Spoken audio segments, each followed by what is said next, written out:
ಅವೆಲ್ಲ ಮಾತು ಅದೊಂದು ದೇವಸ್ಥಾನ ಜಾಗದಲ್ಲಿ ಬಂದ್ಕೊಂಡು ಕುಡ್ಕೊಂಡು ಆ ತರ ಮಾತಾಡಿ ಎಲ್ಲರೂ ನಾ ಹೇಳಿದ್ರು ಅವನೇನೋ ಮಾತಾಡ್ದ ಇವ್ರೇನೋ ಮಾತಾಡೋ ಟೇಕ್ ಆಯ್ತು ಟಚ್ ಆಯ್ತು ಕ್ಷೇತ್ರಕ್ಕೆ ಎಲ್ಲಿ ಬರುತ್ತೆ ಎಲ್ಲ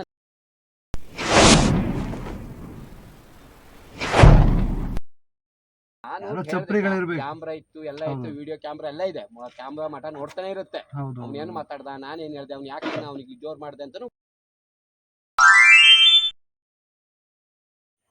hello everyone, welcome back to a new vlog. ಇವತ್ತಿನ ವ್ಲಾಗಲ್ಲಿ ಸಡನ್ನಾಗಿ ನಾವು ಪ್ಲ್ಯಾನ್ ಮಾಡಿ ನಾವು ಹೊರಟಿದ್ದು ಕುಂದಾದ್ರಿಗೆ.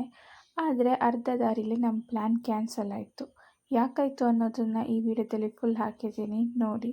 ಆದಷ್ಟು ವಿಡಿಯೋನ ಶೇರ್ ಮಾಡಿ, ಲೈಕ್ ಮಾಡಿ, ಕಮೆಂಟ್ ಮಾಡಿ ಅಂತ ಹೇಳ್ತಾ let's get started today's vlog.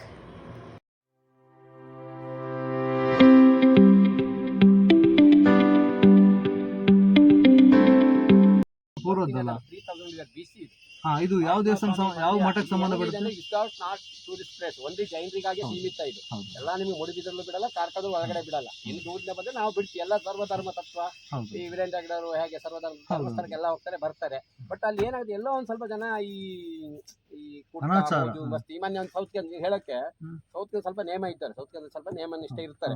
ಒಂದ್ 4 ಹುಡುಗರು ಎಣ್ಣೆ ಹೊಡ್ಕೊಂಡು ಒಂದ್ ಲೇಡೀಸ್ ಬಂದ್ಲು, ಯಾವ ಗಂಡ ಹೆಂಡ್ತಿನ ಯಾರ ಬಂದ್ರು. ಶಾರ್ಟ್ ಡ್ರೆಸ್ ಅಲ್ಲಿ ಇತ್ತು. ನಾನು ಹೇಳಿದೆ it's not allowed short dress, temple ಇದೆ, ಹಿಂಗೆಲ್ಲ ಬರಬಾರ್ದು ಅಂದ್ರೆ ಗೊತ್ತಿಲ್ಲ ಅಂತ.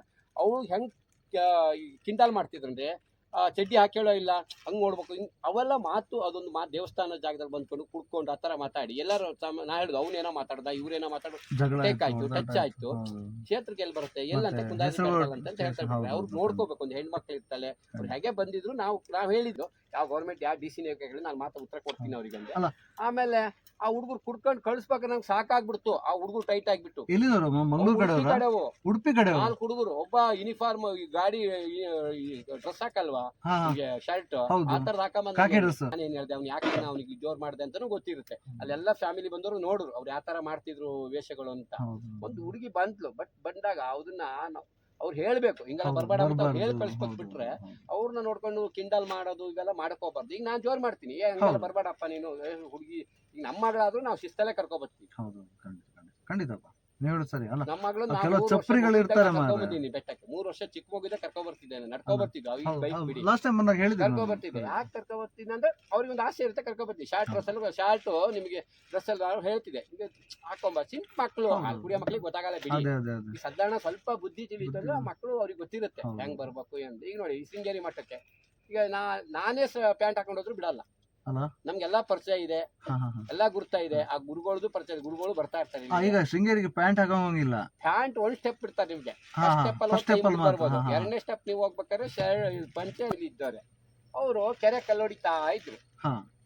ಆ ಕೆರೆ ನೀರಿಗೆ ಕಲ್ಲಾಕ್ತಿದ್ರು. ನಾಳೆ ನೀರಿಗೆ ಕಲ್ಲಾಕಲ್ಲ ಯಾರು, ಅದು ಒಂದು ತಾಯಿ ಹೊಟ್ಟೆ ಕಲ್ಲಾಕ್ದಂಗೆ ತಿಳ್ಕೋಬೇಕು. ನೀವೇ ಈ ತರ ಮಾಡಿದ್ರೆ ಏಜ್ ಹಾಕೊಂಡು ಒಂದಿಷ್ಟು ಹುಡುಗರು ಅವನೇ ಕಲ್ಲು ಹೊಡೆದ್ರೆ ನೀರೊಳಗೆ ಇನ್ನೊಬ್ಬ ಹೆಂಗ್ ಮಾಡ್ತಾನೆ? ನಾವು ಕಲ್ಸ್ಬೇಕು, ಮಕ್ಕಳಿಗೆ ನಾವು ಸಂಸ್ಕೃತಿ ಕಲ್ಸ್ಬೇಕು. ಹೇಳಿದ್ರೆ ಮಾತ್ರ ಗೊತ್ತಾಗತ್ತೆ. ಆಡಂಬ ವೈಭವದ ಇದೆಯಲ್ಲ, ಎಲ್ಲವೂ ತ್ಯಾಗ ಮಾಡಿದ ಮೇಲೆ ದೇವನಾಗೋದು. ಆಸೆ ಇಟ್ಕೊಂಡು ಯಾರಿಗೂ ದೇವರಾಗಕ್ಕಾಗಲ್ಲ. ನಿರ್ವಾಣ ಸ್ಥಾನ ಹೊಂದಕ್ಕಾಗಲ್ಲ. ನಿರ್ವಾಣ ದಿಗಂಬರನಾಗ್ಬೇಕಾದ್ರೆ ಸರ್ವಸ್ವ ತ್ಯಾಗ ಮಾಡ್ಲೇಬೇಕು. ಅವನು ಸಂಸಾರದ ವೈಭವದಿಂದ ಬಂದು ಸರ್ವಸ್ವ ತ್ಯಾಗ ಮಾಡಿದಾಗ ಅವನು ದಿಗಂಬರ ಆಗ್ತಾನೆ. ಹಿಂದಿನ ಕಾಲದಲ್ಲಿ ದೇವನಾಗ್ತಿದ್ರು ಅಂತ ಅಂದ್ರೆ ಮೋಕ್ಷ ಪ್ರಾಪ್ತ ಆಗ್ತದೆ, ಭಗವಂತನಾಗ್ತಿದ್ರು ಅಂದ್ರೆ 24 ತೀರ್ಥಂಕರು ದೇವಮಾನವರೇ. ಅದರಲ್ಲಿ 24 ತೀರ್ಥಂಕರಲ್ಲಿ ಇದು ಅಂತಿಮ ಮಹಾವೀರ ಸ್ವಾಮಿ. 2500 ವರ್ಷ ಮಹಾವೀರ ಇರ್ತಾರೆ. 400 ವರ್ಷ ಹಿಂದೆ ಇವರು ಪಾಷಾಣ ಇರ್ತಾರೆ. ಅಂದ್ರೆ ಪಾಷಾಣದ ನೀವು ಮಹಾವೀರ 400-500 ವರ್ಷ ಗ್ಯಾಪಿಂಗ್ ಇರುತ್ತೆ. ಆ ನಂತರದಲ್ಲಿ ಕುಂದ ಜೈನ ಮುನಿಗಳು ಬರೋದು, ತಪಸ್ಸು ಮಾಡೋದು, ದೇಶಾಂತ ಸುತ್ತೋದು, ಧರ್ಮ ಪ್ರಚಾರ, ಧರ್ಮ ಬೋಧನೆ ಗ್ರಂಥಗಳನ್ನೆಲ್ಲ ಬರೀತಾರೆ. ಪ್ರಾಕೃತ ತಾಳೆ ಪಾರಿವಾಳ ಲಾಸ್ಟ್ ಸಮಾಧಿ ಹೋಗ್ತಾರೆ ಮೇಲ್ಗಡೆ ಆಚಾರ್ಯ ಕುಂದರು. ಅದಕ್ಕೆ ಕುಂದಾದ್ರಿ ಬೆಟ್ಟದ ಹೆಸರನ್ನು ಸೂಚಿಸ್ತಾರೆ. ಮೂಲತಃ ಅವರು ಆದಿನಾಥ್ ಭಗವಾನರು, ಪಾರ್ಶ್ವನಾಥ ಸ್ವಾಮಿ, ಚಂದ್ರಪ್ರಭು, ಕೆಲವಷ್ಟು ಮೂರ್ತಿಗಳು ಮೊಘಲ್ ಸಾಮ್ರಾಜ್ಯದ ದಾಳಿ ಆಗುತ್ತೆ. ದಾಳಿ ಮಾಡ್ತಾರೆ, ದುಷ್ಕರ್ಮಿಗಳು ದಾಳಿ ಮಾಡ್ತಾರೆ. ಅದರಲ್ಲಿ ಪಾರ್ಶ್ವನಾಥ ಸ್ವಾಮಿ ಮತ್ತೆ ಯಕ್ಷ ಪದ್ಮಾವತಿ ಇರ್ತಾರಲ್ಲ ಮೂಲ ನಾಯಕರಾಗಿರ್ತಾರೆ. ಗರಭದಲ್ಲಿ ಮಾನಸದಲ್ಲಿ ಬ್ರಹ್ಮಾಕ್ಷ ಶ್ರೀಮಂತರ ಸ್ವಾಮಿ ತೀರ್ಥಂಕರು ಇರ್ತಾರೆ. ಹಾಗೆ ಆ ಕಡೆ ಈ ಕಡೆ ಚಂದ್ರಪ್ರಭು ಮತ್ತು ಶೀತಲ ಸ್ವಾಮಿ ಇದ್ದಾರೆ. ಮೇಲೆ ಮೂಲ ನಾಯಕ ಪಾರ್ಶ್ವನಾಥ. ಮಹಾವೀರ ಸ್ವಾಮಿ ಭಿನ್ನ ಆಗಿದೆ, ಹಿಂಭಾಗ ಹೊರಗಡೆ ಹಾಕಿದ್ದಾರೆ. ಮತ್ತೆ ಪಕ್ಕದಲ್ಲಿ ಇರುವಂತಹ ಕೊಳ ಪಾಪ ವಿಚ್ಛೇದಿನಿ ಸರೋವರ ದೊಡ್ಡದು ಇದೆ. ಚಿಕ್ಕದಿನೊಂದು ನಾಗ ಸರೋವರ, ಇನ್ನೊಂದು ಕೆಳಗಡೆ ತಾವರೆ ಕೆರೆ, ಲೋಟಸ್ ಪಾಂಡ್, ವೈಟ್ ತಾವರೆ ಹೂವು. ಅಂದ್ರೆ ಈಗ ಜನಗಳು ಬಂದಿದ್ದು ಕಿತ್ತು ಇದೇವೆ, ತಾವರೆ ಇದೆ. ಅದೇ ಪಾದುಕಾ ಮಂದಿರ. ಕುಂದ ಮುನಿಗಳು ತಪಸ್ಸು ಮಾಡಿ ಗ್ರಂಥಗಳು ಬರೆದು ಏನು ಈ ಐಕ್ಯರಾಗ್ತಾರೆ. ಆ ಸ್ಪಾಟ್ ಅಲ್ಲಿ ನೀವು ಆ ಪಾದಕ ಚರಣದಿಂದ ಈ ಅಲ್ಲಿ ಪಾದ ಇದೆ ಅಂದ್ರೆ ಆ ಸ್ಟ್ರೈಟ್ ಅಲ್ಲಿ ನಿಂತ್ಕೊಂಡು ಹಿಂಗೆ ನೇರ ಮಾನಸ್ತಂಭ ನೋಡಿದ್ರೆ ಮಾನಸ್ತಂಭದ ವಿಗ್ರಹದ ಮೂರ್ತಿ ಏಕಾದಶಿಲಿ ದರ್ಶನ ಆಗುತ್ತೆ. ಅದು ಒಳಗಡೆ ಮಾತ್ರ. ಮತ್ತೆ ಪ್ರತಿನಿತ್ಯ ಸೂರ್ಯನ ಕಿರಣ ನ್ಯಾಚುರಲ್ ಸನ್ಲೈಟ್ ಸ್ವಾಮಿ ಪಾದಕ್ಕೆ ಬೀಳುತ್ತೆ.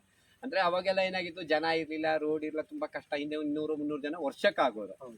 ಇನ್ನು 2005 ರೋಡ್ ಆಯ್ತು, ಒಂದು 2-3 ಕೋಟಿ ಖರ್ಚು ಮಾಡ್ತಾರೆ ಯಾರೋ ಬಂದು ದಾನಿಗಳು, ಆಮೇಲೆ ರೋಡ್ ಆಗುತ್ತೆ, ಜನ ಬರ್ತಾರೆ. ಅಲ್ಲಿ ಎಲ್ಲಿ ಯಾವತ್ತು ರೋಡ್ ಆಯ್ತು ಅಲ್ಲಿ ಸ್ವಲ್ಪ ಮೋಜು ಮಸ್ತಿನ ತಾಣ ಆಗೋಗ್ಬಿಟ್ಟು ನಿಮಗೆ ಕುಡ್ತಾ ತಿನ್ನೋದು, ಮೋಜು ಮಸ್ತಿ, ಅಸಭ್ಯ ವರ್ತನೆ, ಈ ತರ ಕಿಡಿಗೇಡಿಗಳು ಬಂದು ಹಾಳು ಮಾಡಿ. ಈಗ ನೋಡಿ ಹೇಳಿದ್ವಿ, ಶೌಚಾಲಯದಲ್ಲಿ ಎಲ್ಲೂ ಯಾರು ಬಿಚ್ಚಲ್ಲ. ಆ ಶೌಚಾಲಯದಲ್ಲಿ ಸಮೇತ ಬಿಚ್ಚ ಕತ್ಕೊಂಡು ಹೋಗ್ತಾರೆ. ಅಲ್ಲಿದ್ದು ಕಿಡಿಗೇಡಿಗಳೇ ಮಾಡೋ ಕೆಲಸ. ಸ್ಟೀಲ್ ನಳ್ಳಿಗಳು ಅದನ್ನು ಬಿಚ್ಚಿ ಕತ್ಕೊಂಡು ಹೋದ್ರು, ಅದಕ್ಕೆ ನಾವು ಟಾಬ್ ಹಾಕಿ ಬಂದ್ ಮಾಡೋದು, ಸುಮ್ಮನೆ ನೀರು ವೇಸ್ಟ್ ಆಗುತ್ತೆ ಅಂತ. ಮತ್ತೆ ಈಗ ಸಿಂಟ್ಯಾಕ್ ಹೊಡೆದು ಹಾಕೋದು, 4-5 ಸಾವಿರ ಸಿಂಟ್ಯಾಕ್ ಖರ್ಚು ಮಾಡಕ್ಕೆ ಅದನ್ನು ಹೊಡೆದು ಹಾಕ್ತಾರೆ. ಆಮೇಲೆ ನಳ್ಳಿಗೆ ಕಿತ್ತು ಹಾಕೋದು, ಮುರಿದು ಹಾಕೋದು. ಈಗ ರೀಸೆಂಟ್ ಆಗಿ ಸೆಕ್ಯೂರಿಟಿ ಅವತ್ತು 3 ದಿವಸ ರಜಾ ಇದ್ದ ಅವತ್ತು, ಆ ಟೈಮಲ್ಲೇ ಆಗಿರೋದು ಅದು. ಈಗ ಸೆಕ್ಯೂರಿಟಿ ಇದ್ರು ಎಲ್ಲಿ ಚೆಕ್ ಮಾಡ್ತಾನೆ, ಈಗ ಎಲ್ಲರೂ ಬ್ಯಾಗ್ ಚೆಕ್ ಮಾಡ್ತಾರೆ. ಈಗ ಡೌಟ್ ಬಂದ್ರೆ ನಾನು ಹೇಳ್ತೀನಿ ಕೆಳಗಡೆ, ನನಗೆ ಸ್ವಲ್ಪ ಖರಾಬ್ ಜನ, ಸ್ವಲ್ಪ ಎಣ್ಣೆ ಹೊಡ್ಕೊಂಡು ಸ್ವಲ್ಪ ಜನ ಬಂದ್ರು ಅಂದ್ರೆ ನಾನು ಸೆಕ್ಯೂರಿಟಿ ಫೋನ್ ಮಾಡ್ತೀನಿ, ಬಟ್ ಗಾಡಿ ಚೆಕ್ ಮಾಡ್ರಿಯಪ್ಪ, ಈ ತರ ಬಂದಿದೆ, ಚೆಕ್ ಮಾಡಿಬಿಟ್ಬಿಡಿ ಅಂತ. ಅವಾಗ ಗೊತ್ತಾಗತ್ತೆ ಅವರಿಗೆ. ಅವರು ಚೆಕ್ ಮಾಡ್ತಾರೆ, ಒಬ್ರಿದ್ದಾಗ ಎದ್ದಿರ್ತಾರೆ. ಈಗ ನಾವೇ ಲೋಕಲ್ ನಮ್ಗೆ ಗೊತ್ತಾಗುತ್ತೆ, ನೀವು ಸ್ವಲ್ಪ ಅಂತ ಗಾಡಿ ಇರ್ತೀನಿ ಇರ್ತಾನೆ ಸ್ಟೇಷನ್ಗೆ ಫೋನ್ ಮಾಡಿ, ಇಲ್ಲ ಲೋಕಲ್ ಫೋನ್ ಮಾಡ್ತೀನಿ, ಇಂಥ ಗಾಡಿ ಬಂದು. ನಾನು ಪಾದುಕೆ ಹೇಳಿದೆ, ಅದು ಗೋಪುರದಲ್ಲಿ ಯಾವುದು ಮೇಲ್ಗಡೆ ಮಾನಸ್ತಂಭ ಇರೋದು ಬ್ರಹ್ಮಯಕ್ಷ, ಅಂದ್ರೆ ಚತುರ್ಮುಖ ಇದೆ, ಏಕ ಬ್ರಹ್ಮಯಕ್ಷ ಮೂರ್ತಿ, ಮತ್ತು ತೀರ್ಥಂಕರದ ಒಂದು ಮುಖ ಇರುತ್ತೆ. ಅದು ಏಕ ಈ ಕಾಣುತ್ತಲ್ಲ, ಈ ದೇವರಲ್ಲೇ ಬ್ರಹ್ಮಯಕ್ಷ ವಿಗ್ರಹ ಕಾಣುತ್ತೆ ನಮಗೆ. ಅಂದ್ರೆ ಅಲ್ಲಿಂದಲೇ ದೇವಾಲಯಕ್ಕೆ ಹೋಗ್ತಾನೆ. ಸೃಷ್ಟಿಕರ್ತ ಭಗವಂತ ಅಂತ, ಅಂದ್ರೆ ಬ್ರಹ್ಮದೇವ ಸೃಷ್ಟಿ ಮಾಡಿದ ಅಂತ. ಜಗತ್ತಿನಲ್ಲಿ ಹೆಣ್ಣು ಗಂಡು ಸೃಷ್ಟಿ ಮಾಡ್ತಾನೆ, ಜಾತಿ ಮತ ಮಾನವಯುತ ಸೃಷ್ಟಿಕರ್ತ ಭಗವಂತ. ಆದ್ರೆ ಏನಾಗುತ್ತೆ ಅಂತ ಹೇಳಿದ್ರೆ, ಈ ಭೂಮಿ ಮೇಲೆ ನಾನಾ ಮನುಷ್ಯ ಪ್ರಾಣಿಪಕ್ಷಿಗಳಿದೆ, ಆಕಾಶದಲ್ಲಿ ಸೂರ್ಯಚಂದ್ರ ಇದೆ, ಮಧ್ಯ ಲೋಕದಲ್ಲಿ ದೇವನಿರುವ ಸ್ಥಾನ ಅಂತ ಹೇಳ್ಬೋದು. ಬಟ್ ಈ ತರ ಎಲ್ಲ ಆದಾಗ ಏನಾಗುತ್ತೆ ಅಂದ್ರೆ, ಆ ಒಂದು ಮುನಿಗಳು ದೇವ ಸಾಕ್ಷಾತ್ ಭಗವಂತನ ದರ್ಶನ ಪಡಿತಾರೆ. ನೀವು ಈಗ ಹಿಂದೆ ಈಗಲೂ ನೀವು ನಿಂದೆ ಈ ಕಲಿಯುಗ ಅಂತ ಆದ್ಮೇಲೆ ನೀವು ದೇವರಾಗ್ಬೋದು, ಆಗಲ್ಲ ಅನ್ನೋದಿಲ್ಲ. ಈಗ ಎಲ್ಲ ಮಾವೀರ, ಬಾಹುಬಲಿ ಇವರೆಲ್ಲ ತೀರ್ಥಂಕರೇ, ಎಲ್ಲ ಮನುಷ್ಯನೇ, ದೇವರಾಗಿರೋದು.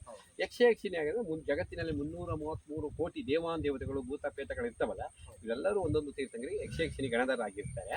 ಬಟ್ ಅವರೆಲ್ಲರಿಗೂ ಯಾವುದೇ ಒಂದು ಹಿರಿವೇರು ಸಾಯಿಸಬಾರದು ಅನ್ನೋ ಉದ್ದೇಶ ಏನಂದ್ರೆ, ಅಹಿಂಸೋ ಪರಮ ತತ್ವ ಪ್ರಕಾರ ಪ್ರತಿಯೊಂದು ಜೀವಿಯು ಅದಕ್ಕೆ ಜೀವಿ ಬದುಕುವ ಆಸೆ ಇರುತ್ತೆ. ಈಗ ಪ್ರಾಣಿಗಳು ನೀರನ್ನು ಸೋಸಿಕೊಂಡು ಸೂಕ್ಷ್ಮ ಬದುಕುವ ಆಸೆ ಇರುತ್ತೆ, ಬಟ್ ಅದು ಸಾಯಿಸಬಾರ್ದು. ಅಹಿಂಸೋ ಪರಮ ಧರ್ಮ ತತ್ವ ಪ್ರಕಾರ ನೀರನ್ನು ಸೋಸಿ ಕುಡಿ, ಸೋಸಿ ಬಳಸು. ಮತ್ತೆ ಆಹಾರ ಮಾಡುವ ಒಂದು ಟೈಮಿಂಗ್ಸ್, ಒಂದು 40 ನಿಮಿಷ ಈ ಥರ ಟೈಮ್ನಲ್ಲಿ ಆಹಾರ ಮಾಡಬೇಕು. ಬಿಸಿ ಬಿಸಿ ಆಹಾರ ಕೊಡಬೇಕು. ಮುನಿಗಳಿಗೆ ಥಂಡಿ ಇದನ್ನೆಲ್ಲ ಕೊಡಬಾರ್ದು. ಅಂದ್ರೆ ದೀಕ್ಷೆ, ಆ ದೀಕ್ಷೆ ಇದ್ದಾಗ ಸಮುದ್ರಯಾನ ಮಾಡಬಾರ್ದು, ಫ್ಲೈಟ್ ಅಲ್ಲಿ ಹೋಗಬಾರ್ದು. ಇವೆಲ್ಲ ಒಂದು ನಿಯಮಗಳು ಇರ್ತವೆ. ಈಗ ಸಮುದ್ರದಲ್ಲಿ ಹೋಗಿ ಸುಖ ಭೋಗ ಮಾಡುವಾಗಿಲ್ಲ, ಕಾಲು ನಡಿಗೆಲ್ಲೇ ಹೋಗ್ಬೇಕು, ಗಾಡಿಲಿ ಹತ್ತಂಗಿಲ್ಲ. ದಿಗಂಬರ ದೀಕ್ಷೆ ಆದ್ಮೇಲೆ ಆದ್ಮೇಲೆ ಮಾತಾಜಿಯವ್ರು ತಕೊಳ್ತಾರೆ, ಹೋಗ್ತಾರೆ. ಬಟ್ ಅವಾಗ ಒಂದು ಆ ನಿಯಮಗಳು ಇರ್ತವೆ. ನಿಯಮ ಇದ್ದಾಗ ಪರಿಪಾಲನೆ ಮಾಡ್ಬೇಕು. ಈಗ ನಿಮ್ಗೆ ಬಲಾತ್ಕಾರ ಇಲ್ಲ, ನೀವು ಆಗ್ಲೇಬೇಕು ಅನ್ನೋ ದೀಕ್ಷೆ ಇಲ್ಲ, ಬಟ್ ನಿಮ್ ಖುಷಿ ಇದ್ರೆ ನಿರ್ವಹಣೆ ಆಗ್ಬೋದು, ಇಲ್ಲಾಂದ್ರೆ ನಾನು ಆಗಲ್ಲ ಅಂತ ಸೇವೆ ಮಾಡ್ಕೊಂಡು ಹೋಗ್ಬೋದು. ಬಿಟ್ರೆ ಯಾರ್ದು ಬಲಾತ್ಕಾರ ಇಲ್ಲ. ಎಷ್ಟೋ ಜನ ಈ ರೀಸೆಂಟ್ ಬೆಳಗಾಂ ಒಳಗಡೆ ಒಬ್ರು ಕುರುಬ ಜನಾಂಗನೂ ಜೈನ ಧರ್ಮ ಒಪ್ಪಿ ಆ ಧರ್ಮವನ್ನು ಓದಿ ತಿಳಿದು ಅವನು ಕುರುಬ ಜನಾಂಗ ಜೈನ ಧರ್ಮದಲ್ಲಿ ಋಷಭಸೇನ ಅಂತ ಮುನಿಗಳು ದೀಕ್ಷೆ ತಗೊಂಡಾರೆ. ಅವ್ರು ಮೂಲತಃ ಕುರುಬ ಜನಾಂಗ, ಅವು ತಿನ್ನುವಂತ ಜಾತಿನೇ. ಎಲ್ಲವನ್ನು ತ್ಯಾಗ ಮಾಡಿ ನಿರ್ವಾಣ ದೀಕ್ಷೆ ನಂಗೆ ಬೇಕೇ ಬೇಕು ಅಂತ ಕೇಳಿ ತಕೊಂಡ್ರು. ಅವರು ಕೊಟ್ಟಿದ್ದಾರೆ, ಅವರಿಗೆ ತಗೊಂಡಿದ್ದಾರೆ, ಬಟ್ ಪರಿಪಾಲನೆ ಮಾಡೋದು ಅವ್ರದ್ದು. ಈಗ ನಾನು ದೀಕ್ಷೆ ತಗೊಂಡ್ಮೇಲೆ ನನ್ನ ಹತ್ರ ಆಗುತ್ತೆ ಇಲ್ಲ. ಲೇಡೀಸ್ ಅಷ್ಟೇ, ಲೇಡೀಸು ಸಂಸಾರದ ಹೊರಗಡೆ ಬಂದು ನಾನು ಬ್ರಹ್ಮಚಾರಿ ಇರ್ತೀನಿ, ಯಾವುದೇ ಥರದ ಲೋಪದೋಷಗಳು ನನ್ನಿಂದ ಆಗಲ್ಲ ಅನ್ನೋದು ಅವಳಿಗೆ ಇತ್ತು ಅಂದರೆ ಮನಸ್ಸಲ್ಲಿ ಹೋಗ್ಬೋದು. ಇಲ್ಲ ನನಗೆ ಆಗಲ್ಲ, ನಾನು ಸೇವೆ ಮಾಡ್ತಾರೆ, ಓಕೆ. ಈಗ ಒಂದು ಮೊನ್ನೆ ಹುಡುಗಿ ಬಂದು ಮುನಿಗಳ ಜೊತೆಗೆ, ತುಂಬ ಏಜ್ ಇದೆ, ಅವನು 20-25 ವರ್ಷ ಚಿಕ್ಕ ಏಜೆ, ತುಂಬ ಪ್ರಾಯದವ್ರು ಇದ್ದಾರೆ. ಅವರು ಈಗ ನೆಕ್ಸ್ಟ್ ಇದ್ರಲ್ಲಿ ದೀಕ್ಷೆ ತಗೊಳ್ಳೋರೆ. ಇನ್ನು ಹುಡುಗಿ, ಅವಳಿಗೆ ಸಂಸಾರದ ವೈಭವದಿಂದ ಹೊರಗಡೆ ಬಂದಿದ್ದಾಳೆ. ಅವಳಿಗೆ ಅವ್ರು ಹೆಂಗಂದ್ರೆ ಮುನಿಗಳ ಜೊತೆಗೆ ಸೇವೆ ಮಾಡ್ತಾ ಹೋದಾಗ ಆ ಸೇವೆಯಲ್ಲೇ ಇದ್ದಾರೆ.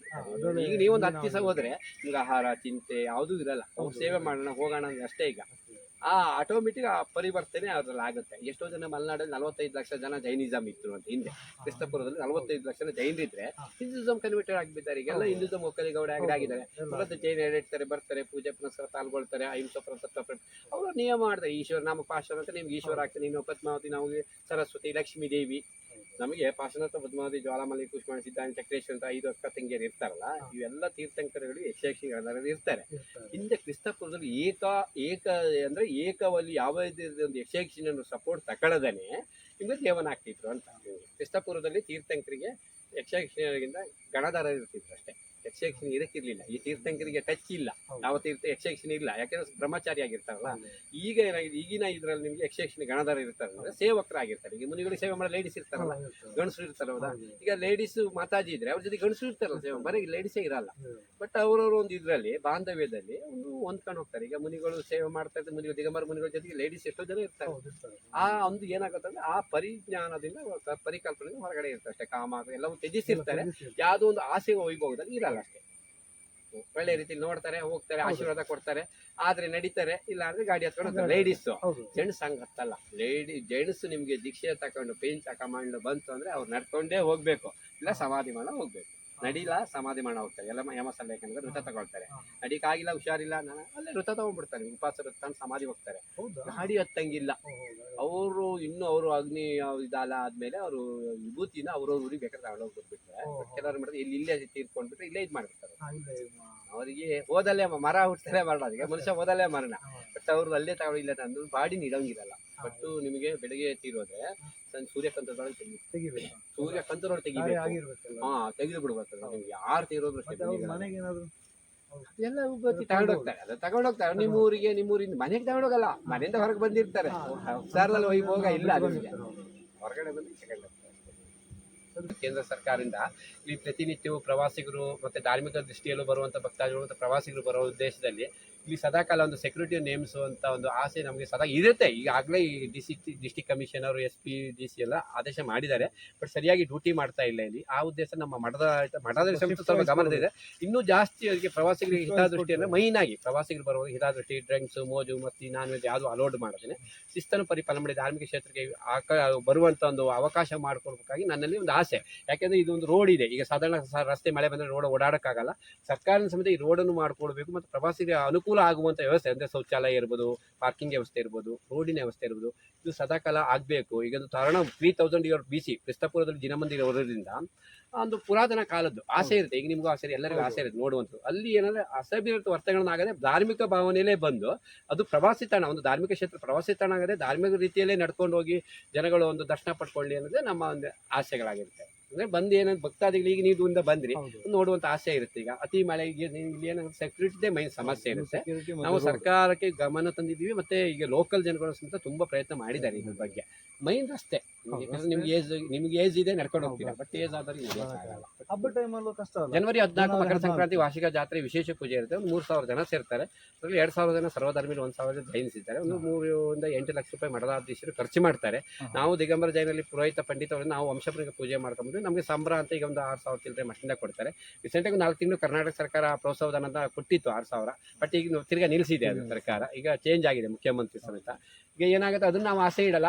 ದೇವರ ಸೇವೆ, ಭಕ್ತಿ ಭಾವ, ನಮ್ಮ ದೇವರ ಸೇವೆ ಪುಣ್ಯ ಪ್ರಾಪ್ತಿ ಕೆಲಸ ಅಂತ ಮಾಡ್ಕೊಂಡು ಬರ್ತೀವಿ. ಮತ್ತೆ ಈಗ ನಾವು ಹುಟ್ಟಿ ಬೆಳೆದು ವಂಶ ಪಾರಂಪರಿಕ ಅಜ್ಜ ತಂದೆ ಅಂತ ಮಾಡ್ಕೊಂಡು ವೃತ್ತಿ ಧರ್ಮ ಕರ್ತವ್ಯ. ನಾವು ದಿಗಂಬರ ಜೈನಲ್ಲಿ ಪುರೋಹಿತ ಪಂಡಿತ ವರ್ಗವಾಗಿದ್ದು ದಿನನಿತ್ಯ ದೇವರ ಸೇವೆ ಮಾಡೋದು ಪುಣ್ಯ ಪ್ರಾಪ್ತಿ ಕೆಲಸ ಅಂತ. ಭಕ್ತಾದಿಗಳಿಗೆ ಮತ್ತು ಬರುವಂಥ ಪ್ರವಾಸಿಗರು ಅನುಕೂಲ ಆಗುವಂಥ ವ್ಯವಸ್ಥೆ ಏನಂದರೆ ಮೈನು ಪಾರ್ಕಿಂಗ್ ವ್ಯವಸ್ಥೆ, ಶೌಚಾಲಯ ಮತ್ತು ಒಂದು ಕುಡಿಯುವ ನೀರು ವ್ಯವಸ್ಥೆ, ರಸ್ತೆ, ಇವೆಲ್ಲ ಮೈನಾಗಿ ಆಗಲೇಬೇಕು. ನಾವು ರಾಜ್ಯ ಸರ್ಕಾರ, ಸೆಂಟ್ರಲ್ ಗೌರ್ಮೆಂಟ್ ಎಲ್ಲವನ್ನೂ ರಿಕ್ವೆಸ್ಟ್ ಮಾಡಿದ್ದೀವಿ. ಬಟ್ ಇಲ್ಲಿ ಸೆಕ್ಯೂರಿಟಿ ಏನಂದರೆ ಅದೇ ಸಮಸ್ಯೆ ನಮಗೆ ಮೈನಾಗಿ. ಈಗ ನೋಡಿ, ಈಗ ಸೆಕ್ಯೂರಿಟಿ ಇತ್ತು ನಮ್ಗೆ ರಿಸ್ಕ್ ಇರಲ್ಲ, ಹೋಗಿ ಬನ್ನಿ ಅಂತೀವಿ. ಬೆಳಿಗ್ಗೆ ನೋಡಿ ನಾನು ಬಿಟ್ಟು ಕೊಟ್ಟೆ, ಯಾರೋ ಲೋಕಲ್ ಜನ ಬಂದರೂ ಹೋದ್ರು, ಅದ್ರ ಮಧ್ಯದಲ್ಲಿ ಯಾರೋ ಎಣ್ಣೆ ಹೊಡೆದು ಬಾಟ್ಲಿ ಹಾಕ್ಬಿಡ್ತಾನೆ, ಯಾರೋ ಒಬ್ಬ ಜೈನ್ಸ್ ಬಂದನು ಇಲ್ಲೇನೆ ಎಣ್ಣೆ ಬಾಟ್ಲಿ ಅಂತ ಈ ಥರ ಕೇಳ್ತಾರೆ, ಕ್ವಶನ್ ಮಾಡಿ. ಕ್ಯಾಮ್ರಾ ಇದೆ, ಲೈವ್ ಕ್ಯಾಮ್ರಾ ಇದು, ಲೈವ್ ಕ್ಯಾಮ್ರಾ ನಿಮಗೆ ಮೇಲಿಂದ ಲೈವ್ ಕ್ಯಾಮ್ರಾಗಳು ನೋಡ್ತಾ ಇರುತ್ತೆ.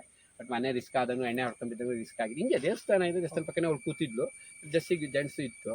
ಆ ಥರ ಅಸಭ್ಯತೆ ಇದಾದಾಗ ಎಲ್ಲೋ ಒಂದು ಕಡೆ ಹೆಣ್ಮಕ್ಳಿಗೆ ಬೇಸರ ಆಗುತ್ತೆ. ಎಲ್ಲೋ ಅಷ್ಟು ಮಾತು ಅಟ್ಯಾಕ್ ಆಗ್ಬಿಡುತ್ತೆ ಅಂತ ಇಟ್ಕೊಳ್ಳಿ. ಅವಳೇ ಒಂದು ಹೆಣ್ಮಗಳೇ ಒಂದು ಹೊಡೆದೇ ಬಿಟ್ಲು ಆ ಎಣ್ಣೆ ಹೊಡೆದಾನಿಗೆ.